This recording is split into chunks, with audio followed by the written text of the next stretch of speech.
Bhagavate Vasudevaya. Om Namo Bhagavate Vasudevaya. Nadadarshapati Chananam Valmikatrina Kinchakai Papilakabir Achirnam Medastvam Mamsa Shonitam Tapantam Tapasalokam Yatabra Bihitam Ravim Valaksha Vismita Praha Hamsam Tam Hamsa Vahina. Lord Brahma, who is carried by a swan airplane, at first could not see where Hiranyakashipu was. For Hiranyakashipu's body was covered by an anthill and by grass and bamboo sticks. Because Hiranyakashipu had been there for a long time, the ants had devoured his skin, fat, flesh, and blood. Then Lord Brahma and the demigods spotted him, resembling a cloud-covered sun, heating all the world by his austerities. Struck with wonder, Lord Brahma began to smile and then addressed him as follows. Purport: the living entity can live merely by his own power without the help of skin, marrow, bone, blood, and so on, because it is said, Asango Yam Purusha. Living entity has nothing to do with the material covering. Hiranyakashipu performed a severe type of tapasya, austerity, for many years. Indeed, it is said that he performed the tapasya for 100 heavenly years. Since one day of the demigods equals 6 of our months, certainly this was a very long time. By nature's own way, his body had been almost consumed by earthworms, ants, and other parasites, and therefore even Brahma was at first unable to see him. Later, however, Brahma could ascertain where Hiranyakashipu was, and Brahma was struck with wonder to see Hiranyakashipu's extraordinary power to execute tapasya. Anyone would conclude that Hiranyakashipu was dead because his body was covered in so many ways. But Lord Brahma, the supreme living entity being in this universe, can understand that Hiranyakashipu was alive but covered by material elements. It is also to be noted that although Hiranyakashipu performed this austerity for a long, long time, he was nevertheless known as Daitya and Rakshasa. It will be seen from verses to follow that even great saintly persons cannot perform such severe type of austerity.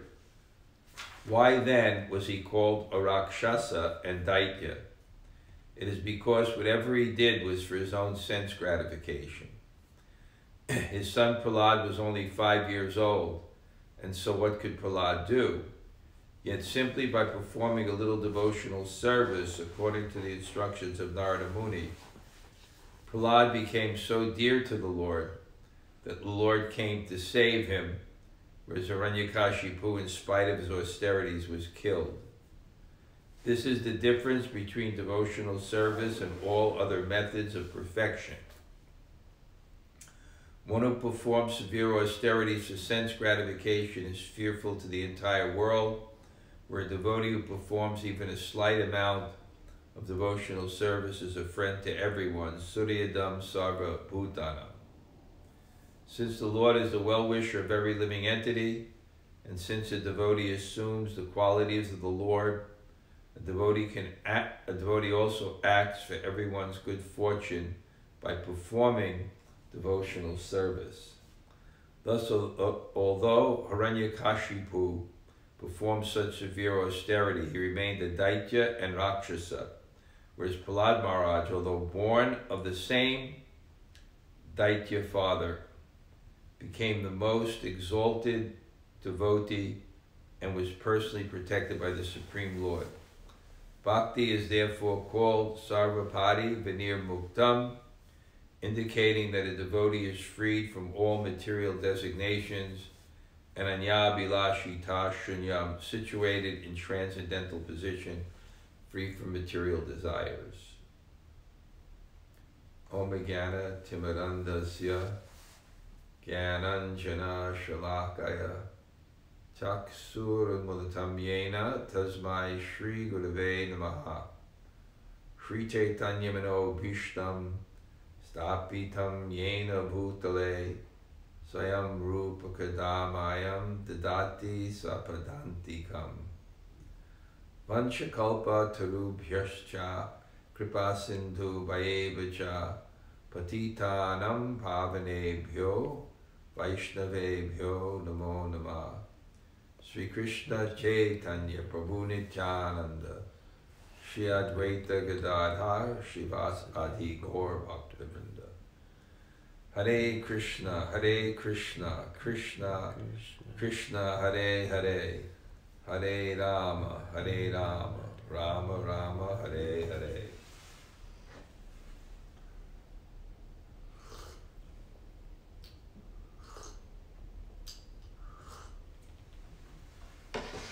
So, greetings from Brooklyn.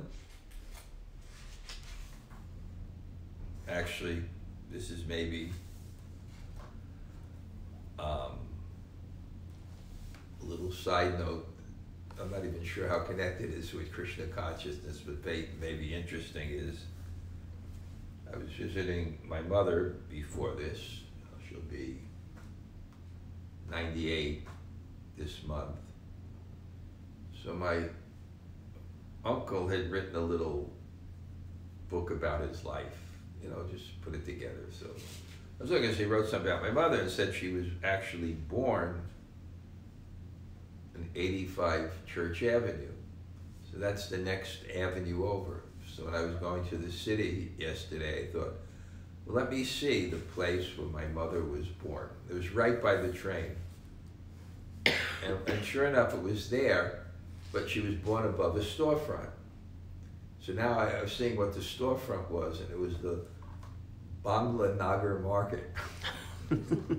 So as I was looking at that, it was, all these Bengalis. It's a whole Bangladesh area. Somehow New York is like that. People ethnically, and all these different Bengalis were talking to me. Oh, Chaitanya, Shaila, so, but I don't know what that means. I mean, it could have been a Chinese market, it could have been a Russian market, but it was Bangla Nagar market. Okay, let's get to this story, and I told you what I'm doing is because on the Shringa Chaturdasi going over this and seeing that it was 10 chapters and so rich in philosophy, I thought when I do give these classes, I'll just give one verse from each chapter. And as, I believe that we should understand things contextually.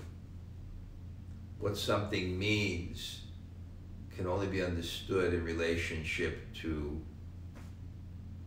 the context in which it has been spoken. Outside of a context of which something is spoken, it's a little bit difficult to understand it. So I like to bring the context, and it's always challenging because as I'm going here, I have to bring the context more and more succinct.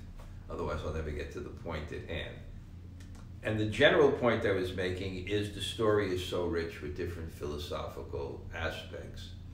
Everything from an allusion to Raganuga Bhakti in the first chapter, when it discusses because Shishupal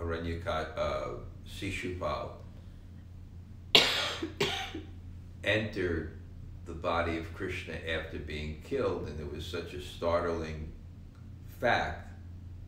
And when Sukadeva Goswami is explaining that to Maharaj Prickett, he's explaining a very famous verse how Kamsa by fear, Shishupal by envy, the gopis by, they're calm, indicating the point that the greatest absorption in God is from the platform of emotion, and that's the essence of bhakti. That we benefit, the efficacy of any process of meditation is the degree that it facilitates absorption in the object of your meditation. And the reason why bhakti is the topmost process, the last verse of the 6th chapter of the Bhagavad Gita, after it summarizes all the yoga, explains that bhakti is the topmost process because yoginam api sarvesham madgatena taratpanam shradhavam, one who worships me with faith and devotion. Faith is a trust in sublimity. When you have that faith and devotion, the most consummate emotion is love. And bhakti, twasmin parama prema rup, is the highest form of love. So it's the topmost absorption. So the verse said, by the emotion. And then, of course, whenever I say this, because people weren't here yesterday, they're listening today, you got to make the distinction. Vena, who hated Krishna, went to hell because he denied the existence of God. Well, Shishupal hated the existence of God. So if we have that inimical mood, it's not going to be favorable to us because we'll just be cut off from any conception of the understanding of God and what we'll be meditating on. So the core point here through the whole text is that God is free from hate and like. He doesn't have, and I describe the core material consciousness, the whole Vedas, the whole purpose of the Vedas is to help us get off. Everything in the Vedas is connected to one point, ultimately, directly or indirectly, to help us transcend false ego. And the false conception of the self is, I'm the enjoyer and controller. And the main symptoms of that, the main strategy of that, is hate, material desire. I want this, I want superiority, and therefore I want to enjoy more than others. Therefore, I'll make my joke now, therefore when you go on tour to India, you take your picture in front of the Taj Mahal doing a famous Virasana. Look at me. Which is an interesting thing. For most people, vacations is not the enjoyment they get when they're there, but the pictures they can take when they're there. So that's the material consciousness, and it's a core point. And from that comes this hate or envy of competitors. And it's interesting, though, we generally don't envy people that are below us because they're not competitors, and we don't generally envy people like above us, far above us, generally, because they're not our competitors. We worship them, we hope to get blessings from them. But equals. We form a world of equals, and we envy them. So the whole thing is to show that God is not partial in that way. He reciprocates in love, and that is natural. Because God will reciprocate with anyone in love. It's not equal in the sense that he reciprocates the same way with one in hate as he does in love. But he reciprocates out of love. The father out of love neglects one son who needs to learn a lesson and showers another one with blessings who is serving. So anyway, we made that point yesterday. And to illustrate this point to Sukadeva Goswami and Maharaj Pariksit, this is Maharaj Parikit's inquiry and his doubt. He tells the story of the Rajasuya Sacrifice, where Yudhisthira sees that when Krishna has been nominated to be the head of the assembly, and Shishupal, out of envy, blasphemies him, and Shishupal gets killed, he enters into the body of Krishna. His soul, they see it enter. So this is So now, the same inquiry that Maharaj Parikshit made from Sukadeva Goswami, Yudhisthira makes to Narada. You know, how is this possible? How is it possible? But his is from the other standpoint. How is it possible that he... how is it possible that he favors Shishupal? How did Shishupal get this same destination, this liberation? And then he tells, then Yudhisthira, Narada Muni, to explain this point to Yudhisthira, relates a history. And this is really what Shastra is. What Shastra is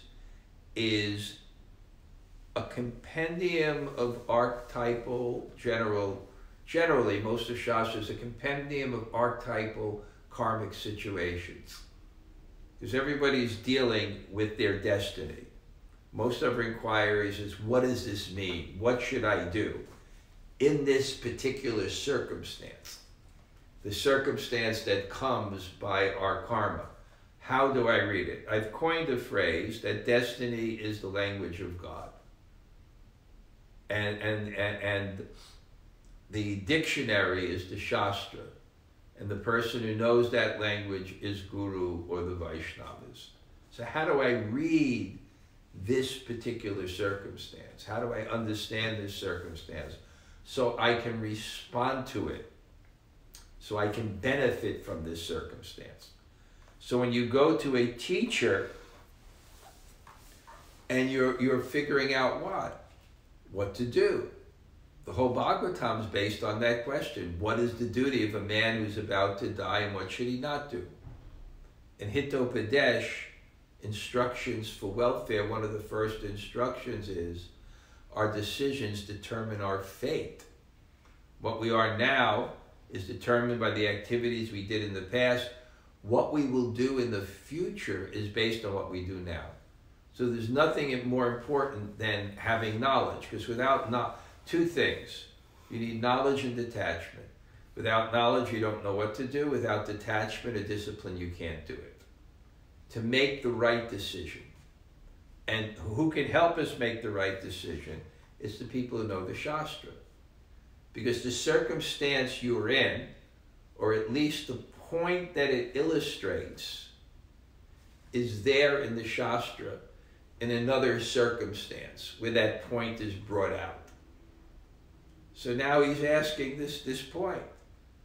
He's asking his doubt. I've seen this.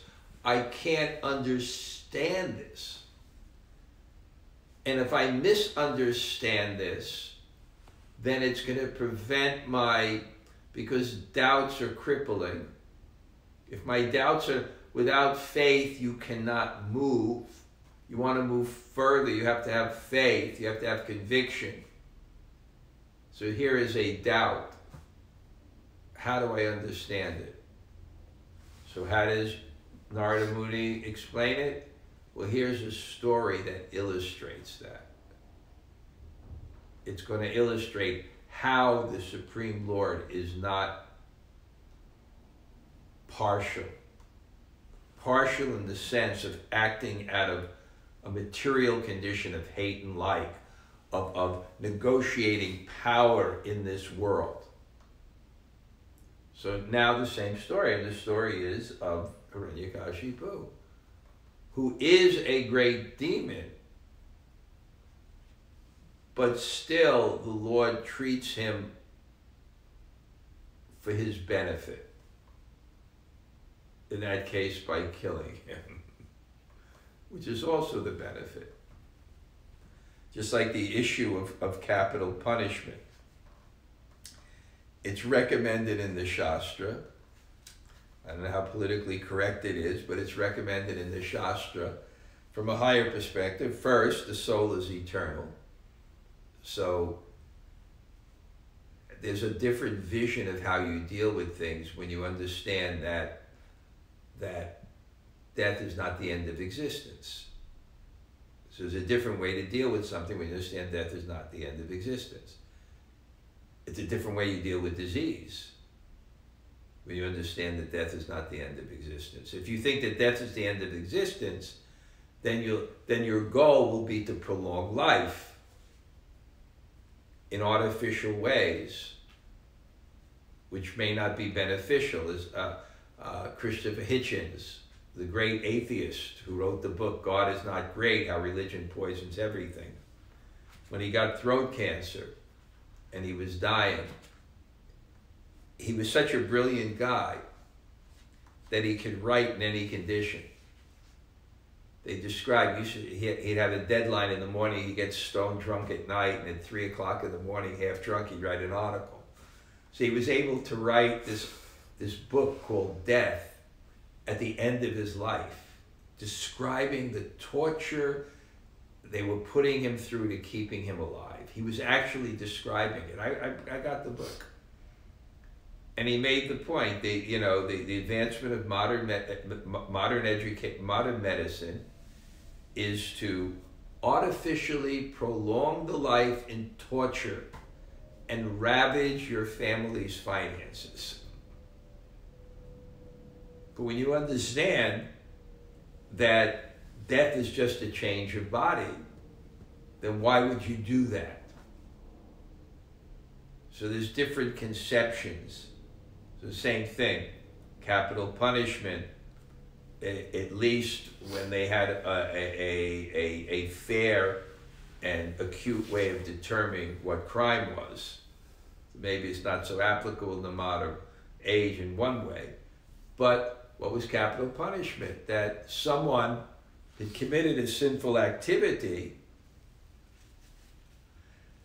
and he's going to get a karmic reaction. The least way, the quickest way to get rid of the karmic reaction and the least punishment that you will get for the karmic reaction of taking another person's life is for the government for capital punishment. That's the whole basis of Bhagavad Gita, whether Arjuna should fight or not, whether he can kill in the war or something. A lot had to do with the soul and what's the ultimate benefit. So anyway, God kills, but he doesn't kill the soul. He elevates the soul. Even in our life, God sometimes kills our false ego. And it's so painful. And we may question God's mercy. Why is this happening to me? But he's not killing the soul. He's only killing the false ego. And all pain, the root of all pain, is attachment. We're losing our attachments. That's what pain is. That's the greatest pain. So anyway, he's going to tell the story of Hiranyakashipu, and the brief story is his brother Hiranyaksha is a demon. He gets killed by Vishnu, and he wants to destroy Vishnu, and because he's competing with the demigods, the demons and the demigods compete, whether the world is used selfishly or whether the world is used for exploitation or whether the world is used for purification. Those who want the world for purification are demigods. Those who want the world for exploitation are demons. And there's always a struggle for it. So he wants to kill Vishnu, and he wants to destroy the demigods by destroying sacrifice. Sahayagya praja shrishva parovacha pajapati anena prasavishyadvam ishavo shrishta karmaduk. That the demigods will supply if one sacrifices. So you can see how the world is constructed for liberation, because if you want to fulfill your desires, there has to be sacrifice. And if you're enjoying now, it's because of your sacrifice in the past. And if you just enjoy and don't perform sacrifice, the enjoyment, the karma of enjoyment will run out. So this is the principle. It's sacrifice.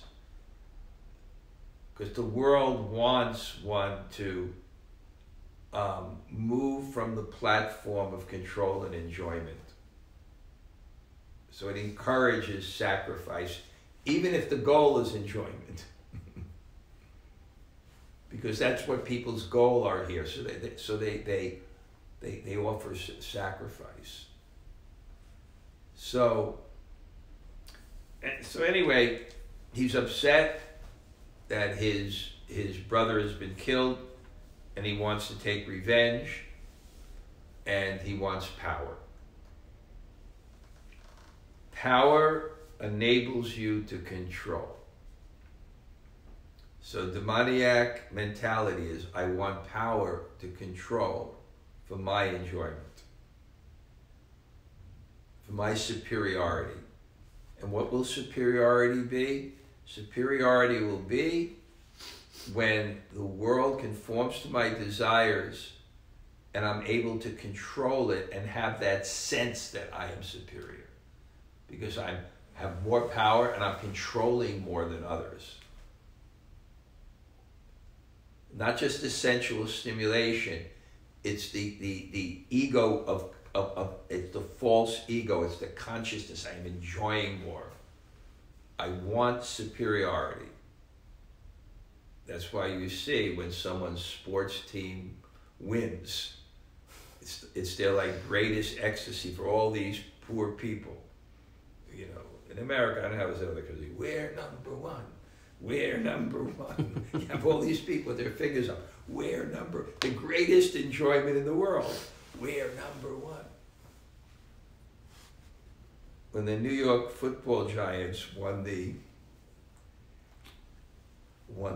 Super Bowl, somehow I called my mother at that time. She told me my brother was running out, my older brother was running outside of Manhattan overturning cars. That rush of superiority, that's what the whole world is about. That's why no one can tell us we're wrong. We lose power. We lose power. So you can see there's such a different consciousness of spirituality because you have a different taste. Your taste is not power, your taste is service. And you relish that. And you don't want, in the highest sense, you don't want recognition for that. Sometimes, I was speaking to Satyaraj yesterday, he said, the real difficulty about being a guru, the whole concept on an external point is almost antithetical to what bhakti is. Putting yourself in the center for worship rather than service. Unless you can do it completely in the consciousness as a servant. One can take power, one can take accolades, etc. If the identity is not as guru, but identity is I'm servant of guru. And as a service, one will take that. So I know two, I consider them saints in Vrindavan, Gaudiya Vaishnavas, one in ISKCON, one not in ISKCON, but kind of ecumenical. And they write books, a good book, and they put their name on it. Because they're not doing that for that reason. Of course, you can put your name on it for preaching and for having that influence to help people. That's another thing. Just like that person in Vrindavan who used to write Radha Krishna, the graffiti all over the place. So one time I decided, let me do an article about him, right? So I sent someone to interview him and he said, you know, I was an artist, and he was a beautiful saint, a beautiful man. He died recently. And he said, you know, I was an artist, my guru said, you know, just put the name of Radha and Krishna all over Vrindavan. You know, so he said, can you art an artist? He said, no, I'm not in this for name and fame. I was thinking that his guru instruction, right? If you ever get money, buy paint.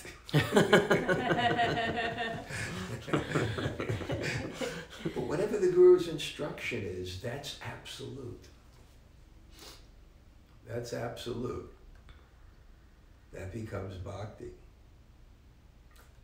So, now, so it's interesting, so he's performing austerities, and here it's describing the level of his austerities. The level of his austerities.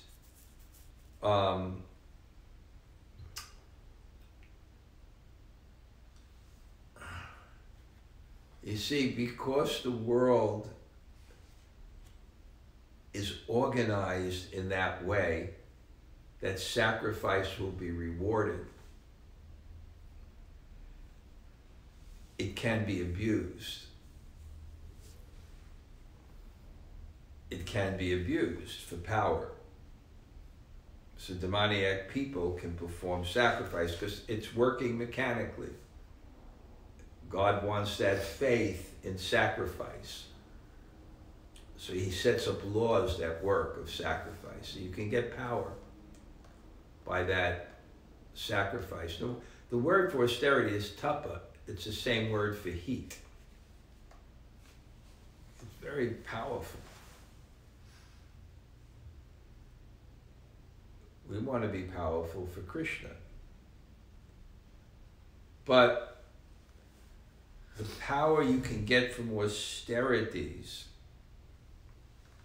and that's the point here, it's material, and therefore it's limited in two ways. Limited in the sense that you can never be the controller and enjoyer. No matter what you get, it's temporary in this world. And that's the point. So, what is that? Kamais tarta hitagyana. To worship for that is less intelligent. Because it's temporary.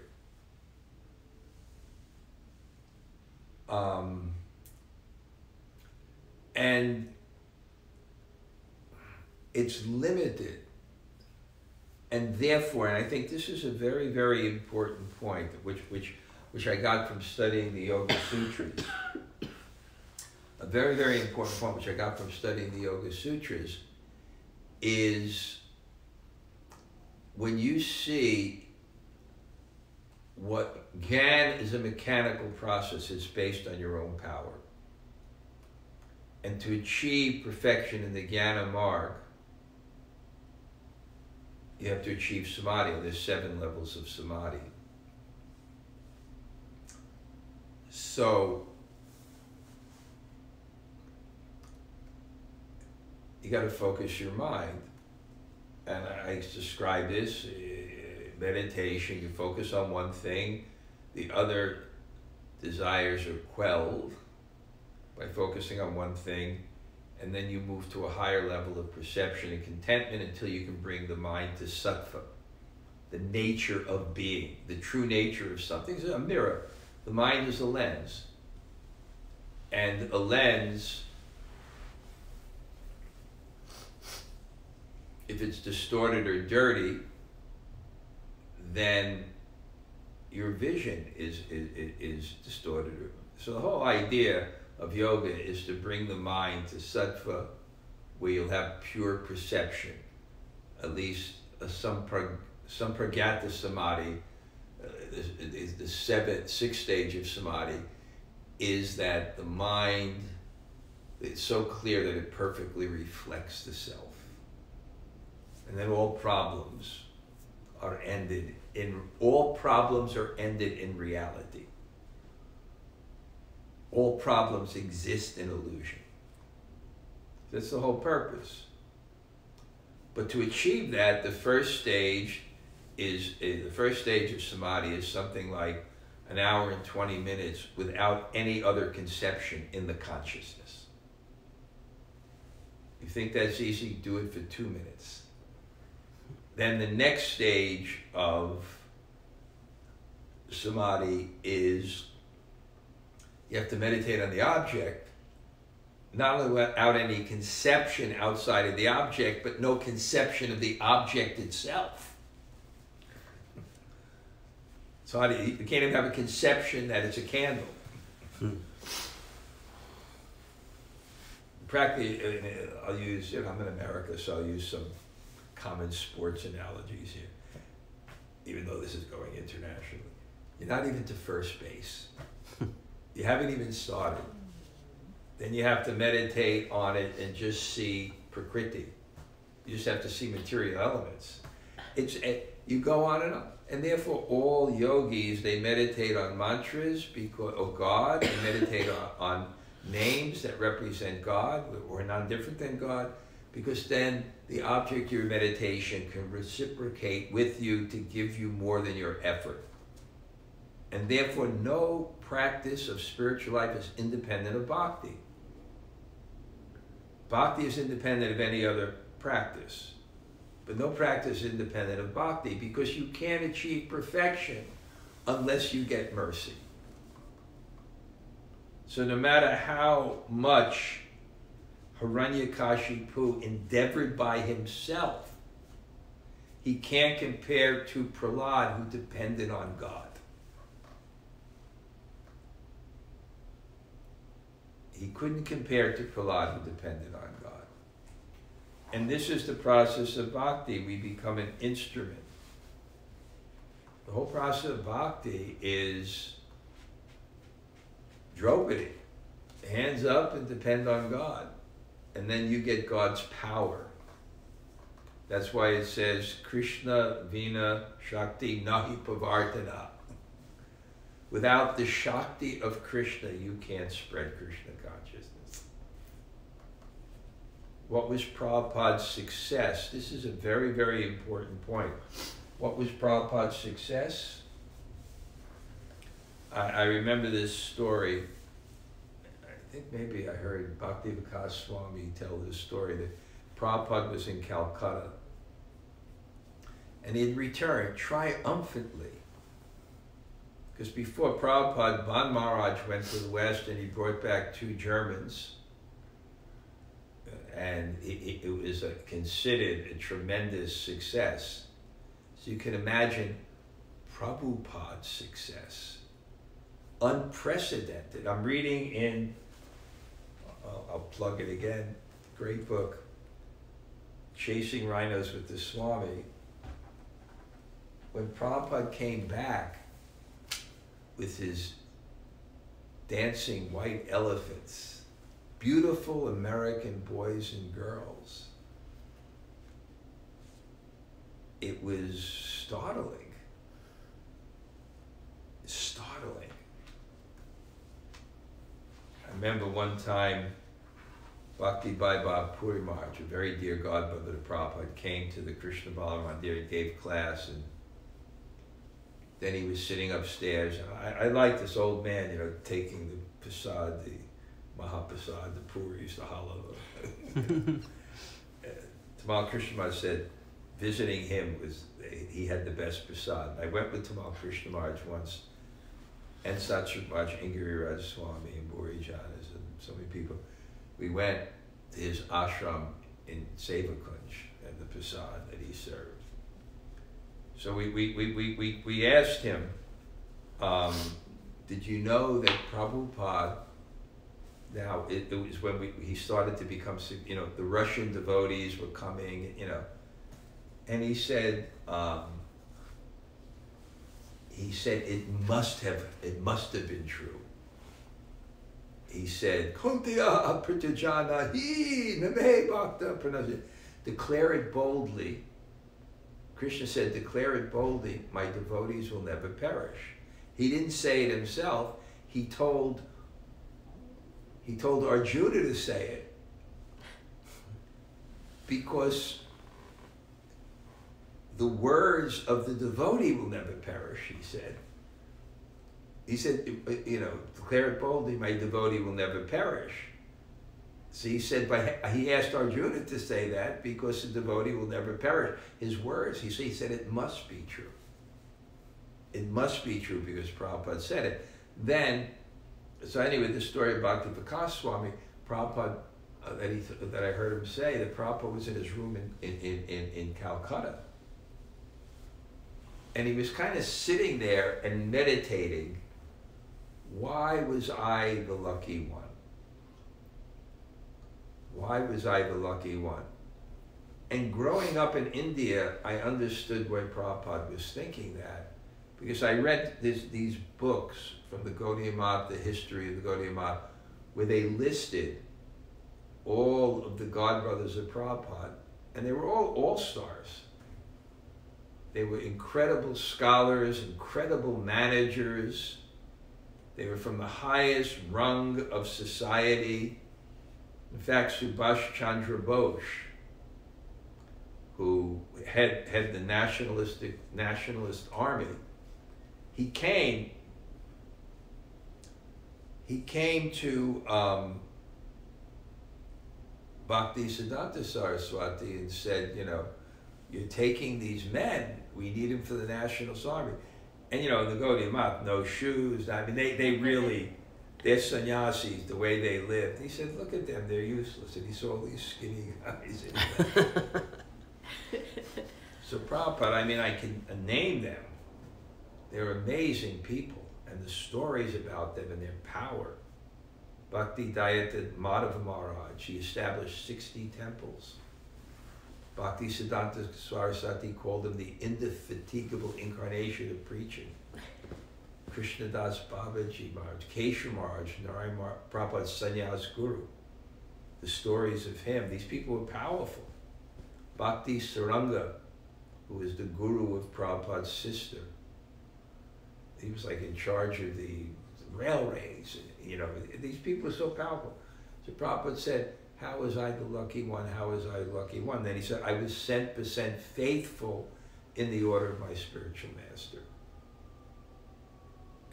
He didn't credit his success to his abilities. And Prabhupada had so many abilities. But others had so many abilities too. It wasn't the ability, it was his surrender to Krishna that allowed Krishna to work through him without any independence, without any resistance. And what Krishna can do through Prabhupada. And therefore I had the image that Prabhupada, he's standing on, he comes in Boston Harbor and he's standing, and Prabhupada's facing America. Materialistic civilization, he's facing America. And he's thinking, how can I be successful? How can I be successful? Me. And I make my joke, Prabhupada had the plastic white shoes from Lloyd Bazaar, the latest fashion. 40 rupees, which at that time, it was only, when I came to India, it was 7.5 rupees to the dollar. Prabhupada had almost like $8 or $9. And then he thought, how will I become successful? And then he thought of the second chapter of the first canto of the Bhagavatam. Srinvata Swakata Krishna Punya Shravana Kirtana. Chanting about Krishna, that the heart will become cleansed, Nashta Preshu, Bhadreshu, Nityam Bhagavat. And that by serving the book Bhagavat and the person, the things will be destroyed. He had faith. He had faith in what he would carry. The message of Krishna and the Bhagavatam and its purificatory. So here, this is what's being mentioned here. One who performs severe austerities selfishly, and he said, get the image. Hundreds, millions of years in these austerities, and the universe is obligated by law to respond with power. And then he has his young son, Prahlad, just simply surrendered faithfully and Hiranyakashipu couldn't defeat him. So,